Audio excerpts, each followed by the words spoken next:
Vamos conversar um pouquinho a respeito de livre-arbítrio? Olha bem essa ilustração aqui, ó. Esse aqui é o profeta Jonas na boca do peixe. Aí eu peguei isso aqui, ó, essa inscrição aqui, ó. Livre-arbítrio nada mais é do que rejeitar aquilo que agrada a Deus e aceitar e pegar aquilo que agrada a si próprio. Ponto. Aí tá aqui Jonas dentro da boca do peixe gritando, né? E o meu livre-arbítrio? Talvez você não conheça a história de Jonas. Jonas era um profeta que ouvia a voz de Deus e Deus mandou ele ir a Nínive. Presta bem atenção. E ali profetizar a respeito de Deus, que se não se converterem, Deus ia destruir ali, etc, etc. Só que o povo de Nínive, ele matava os profetas, ele matava outros povos com requinte de crueldade. Então Jonas, ele não quis ir para Nínive, pelo contrário, ele pegou o navio e foi para outro lado. Os teólogos falam que foi para o lado, ele iria vir para a Espanha, ao invés de ir para Nínive. Aí o que aconteceu? Deus mandou uma chuva, um vendaval, um temporal e tal, e o barco estava virando e os caras entenderam que aquilo era a obra de Deus. Deus estava punindo ele por alguma coisa. E quando eles encontrou Jonas, Jonas estava tranquilão, dormindo. Não sei como é que fala lá, na broa do polpa do navio, não sei, ali no porão do navio. Eles entenderam que, como ele estava muito tranquilo, era o Deus dele que estava fazendo aquilo e pegou ele, né? E falou, então isso tudo está acontecendo por causa do seu Deus, né? Jogou ele no mar. Quando Deus enviou um grande peixe e engoliu ele e cuspiu em Nínive para ele, né, profetizar contra Nínive. Então, o que essa história diz? Que Jonas não teve livre-arbítrio, porque Deus mandou ele ir, ele não quis ir e foi para o outro lado, e mesmo assim Deus pegou ele e falou, não, você vai porque eu mandei.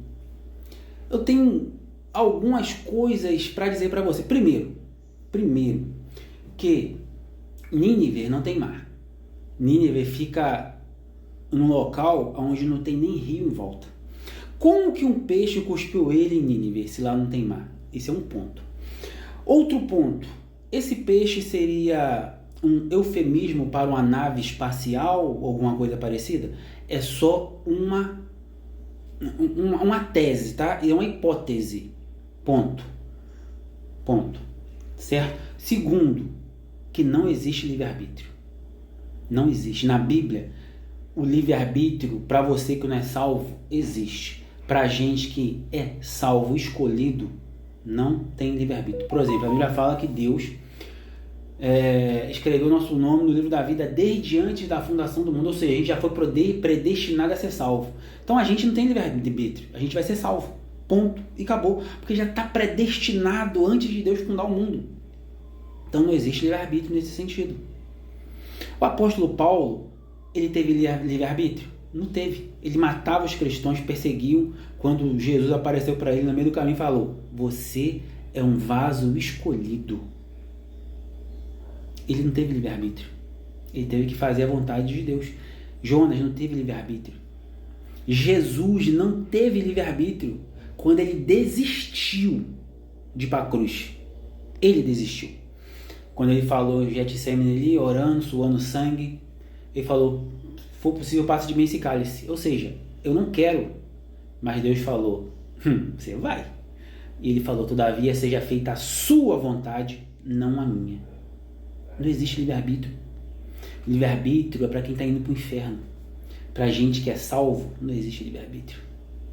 Ou você acha que eu gostaria de estar aqui na internet, falando sobre Deus, falando verdade, pregando contra o sistema religioso? Eu prego, cara, contra padres, pastores, falsos profetas, religiões. Isso para mim não é interessante. Como eu tenho muito conhecimento da Bíblia, eu poderia manipular você para me ficar rico às suas custas. Como faz Bispo Bruno Leonardo, profetas, Bispo Macedo, Valdemiro. Poderia fazer isso e ficar multimilionário, porque o meu conhecimento, eu poderia, através do meu conhecimento, poderia manipular você e ficar muito rico. Mas não, mas Deus manda eu sempre estar pregando contra essa desgraça. E eu me ferro aqui na internet. Eu não tenho escolha. Eu já tentei ir contra, mas eu não tenho escolha. Minha escolha é falar a verdade para você, é o que eu estou falando para você. A religião diz que você tem livre-arbítrio, mas a palavra, o reino que eu represento, diz que não tem livre-arbítrio. Não existe. Se você for salvo, não existe. Se você vai para o inferno, existe. É simples, não teve livre-arbítrio para mim, não teve para Jonas, não teve para Paulo, não teve para Jesus, não tem livre-arbítrio. Tá certo? Então é isso. Aprenda, não existe livre-arbítrio para quem foi predestinado a ser salvo. Ponto. É só isso que eu gostaria de falar.